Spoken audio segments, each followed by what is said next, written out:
በሀገራችን የስፖርት ጋዜጠኝነት ውስጥ ስማቸው ጎልቶ ከሚነሱ ጋዜጠኞች መካከል አላዛር አስግዶምና መንሱር አብዱልቀኒ ይጠቀሳሉ። በርካቶች ዘንድ እጅግ በጣም የሚወደዱ የስፖርት ጋዜጠኞች ናቸው።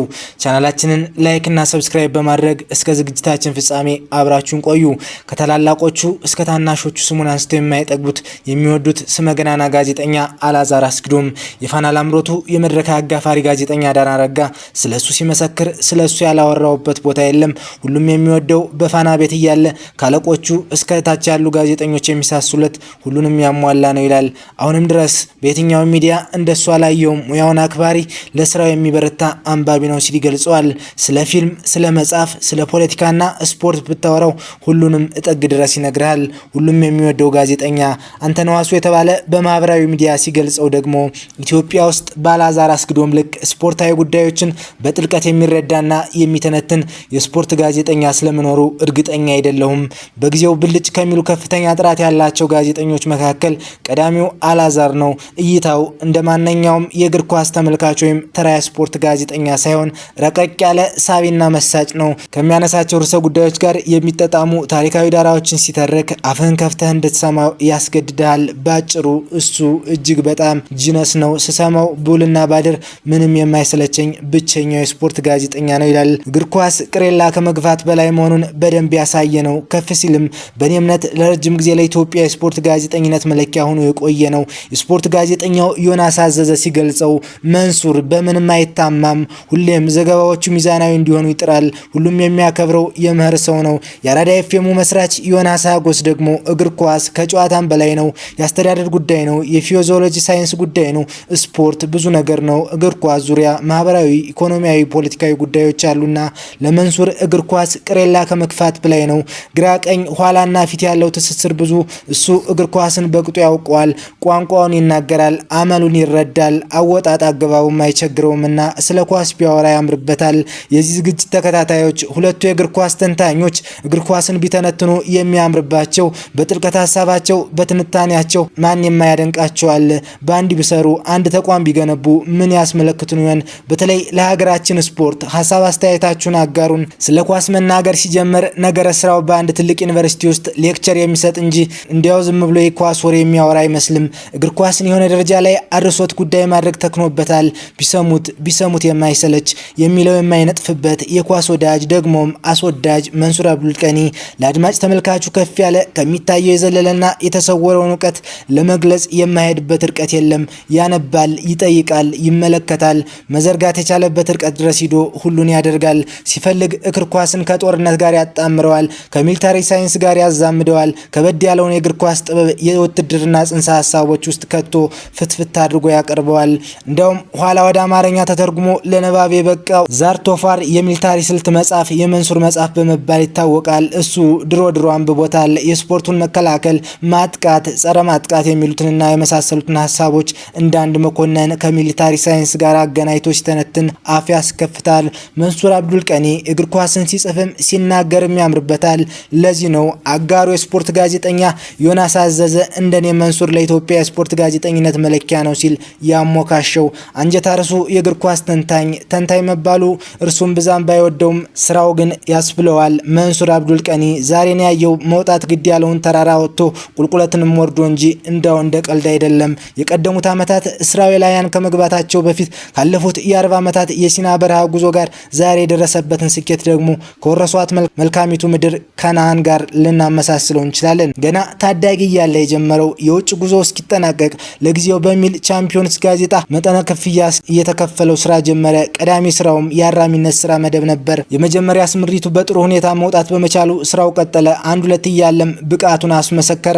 በመሃል ታላቅ ወንድሙ ሁሴን አብዱልቀኒና ጋዜጠኛው ወንደሰን ኢንተር ስፖርትን ሲጀምሩ ከነርሱ ጋር ተቀላቀለ። በኢንተር ስፖርት ቆይታው እንደ ጀማሪ ሪፖርተር ሆኖ ዘገባዎችን አጠር ያሉ ቃለ መጠይቆችን ሰርቷል።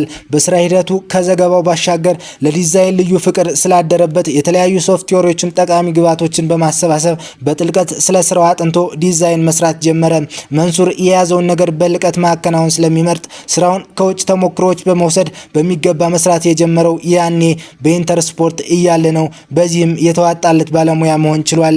ኢንተር ስፖርት በ15 ቀን አንድ የሚወጣ ጋዜጣ ነበር። የመንሱር የስራ ፍቅርና ትጋት ግን 15 ቀን ጠብቆ የሚያሰራ ብቻ አልነበረም። 1993 ዓ.ም በዩኒቲ ዩኒቨርሲቲ ባለቤትነት የምትታተመዋን ዕለታዊ አዲስ ጋዜጣን የሮሃ አዘጋጆች ደረጀ ደስታና ሰለሞን አባተ ሲመሩት መንሱር ስፖርቱንና ዲዛይኑን እንዲይዝላቸው ባቀረቡለት ግብዣ ተስማምቶ ስራ ጀመረ። በሳምንት 7 ቀናት ቀን ከሌት ሰራ። አብዛኛውን የሳምንቱን ቀናት ከሌሊቱ 7 ሰዓት በፊት ቤቱ ገብቶ አያውቅም። በመሰጠት በፍቅርና በትጋት ሰራ። ከዚህ በኋላ በወቅቱ ተከስቶ በነበረው ውዝግብ ዕለታዊ አዲስ ተቋረጠ። ይህን የመንሱር ሌት ተቀን መባከኑ ቀርቶ ለ3 ወራት ጥሩ የረፍትና የጥሞና ጊዜ መውሰድ ቻለም። በዚህ ጊዜ ነው ኢትዮ ስፖርት የተወለደው። የሮሃ ባንድ ጊታሪስት የነበረው ጆቫኒ ኤሪኮ ኮምፓስ ኮምፒውተርስ ኦቪስቲስ የሚል ጋዜጣ ህትመት ጋር የተያያዘ ስራ የሚሰራ ቢሮ ነበረው። እርሱና የድርጅቱ ስራ አስኪያጅ አለማየሁ የመንሱርን አቅም ያውቁ ነበርና መንሱር የራሱን ጋዜጣ እንዲያሳትም ሀሳብ ያቀርባሉ።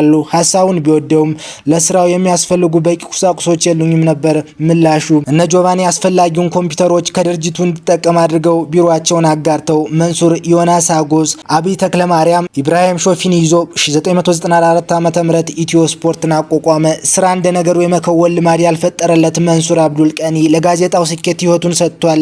ወዳጆቹ እንደሚሉት ቀንም ሌትም እርሱ አንድ ነው። ስራ እስካለ እንቅልፍ የለም። የስራ አጋሩና ወዳጁ ዮናስ አጎስ እንደሚለው መንሱር አስገራሚ የስራ ትጋት ነበረው። ጥርት ያለ እንጂ ውሽልሽል ስራ አይወድም። የያዘውን ከግብ ሳያደርስም አይለቅም። ጊዜውን፣ ገንዘቡን፣ ጉልበቱንና የሚያስፈልገውን ሁሉ ሰውቶ ጽድት ያለ ነገር መስራት የሚፈልግ ሰው ነው። በኢትዮ ስፖርት ጊዜ ፈርቀዳጅ ልምምድ ነበረው። የሀገር ውስጥ ጨዋታዎች ሲኖሩ አንድ ተጫዋች ስንት ኳስ ያዘ፣ ስንት ክሮሶች ተደረጉና የመሳሰሉት ዳታዎች በማንዋል በሰው ኃይል በመያዝ ግራፎች ተሰርተው ትንታኔ ይሰጡ ነበር። በዚህ መልኩ የተሰራውን ዘገባ አሰልጣኞችና ክለቦችም ይጠቀሙበት ነበር። ከመደበኛው የውጤት ዘገባዎች የዘለሉ ጥልቅ ትንታኔዎች ሽፋን ይሰጣቸዋል። ስፖርት ከፖለቲካ ከኢኮኖሚና ከማህበራዊ ጉዳዮች ጋር ተሳስሮ ይዳሰስበታል። ተራ የሚመስል መረጃ ከብዙ አቅጣጫ ይተነተናል። ያልታዩ አንግሎች፣ አቅጣጫዎች ከስር መሰረታቸው ይመዘዙበታል። በኢትዮ ስፖርት ስራው ብዙ ልፋት፣ ብዙ መውጣት መውረድ ጠይቋል። የነካውን ሁሉ በልቀት የመከወን ፍላጎቱ ለሙያው ያለውን እንዲሰጥ አድርጎታል።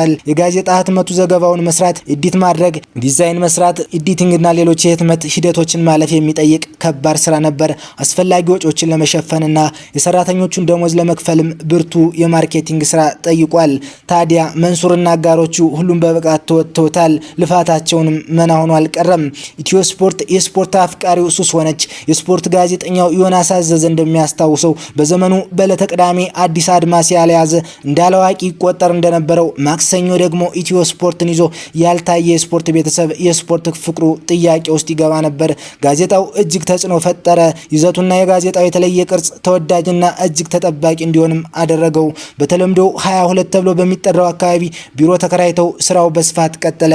ኢትዮ ስፖርት እየታተመ ጎን ለጎን ፍስሐ ተገኝ፣ አብይ ተክለማርያም፣ ሚሊዮን አለሙ በኤፍኤም አዲስ 97.1 ላይ እሁድ ጠዋት ላይ የሚተላለፍ ቶክ ፉትቦል የሚል ፕሮግራም ጀምረው ነበርና መንሱር የዛ ፕሮግራም ቋሚ ተንታኝ ሆኖ ይሰራ ነበር። ቶክ ፉትቦል ዛሬ ላሉት በርካታ የስፖርት ፕሮግራሞች መነሻ እንደሆነም ይነገራል። በወቅቱ ፕሮግራሙ ከብዙ አድናቆት ጋር መነጋገሪያ መሆን ችሎም ነበር። መንሱርም በዚህ ሁሉ ተሳትፎ እውቀቱ እየጨመረ ራሱን እያሳደገ መጣ። የኢትዮ ስፖርትም ተጽዕኖ ጨመረ፣ ስኬቱም እንደዛው።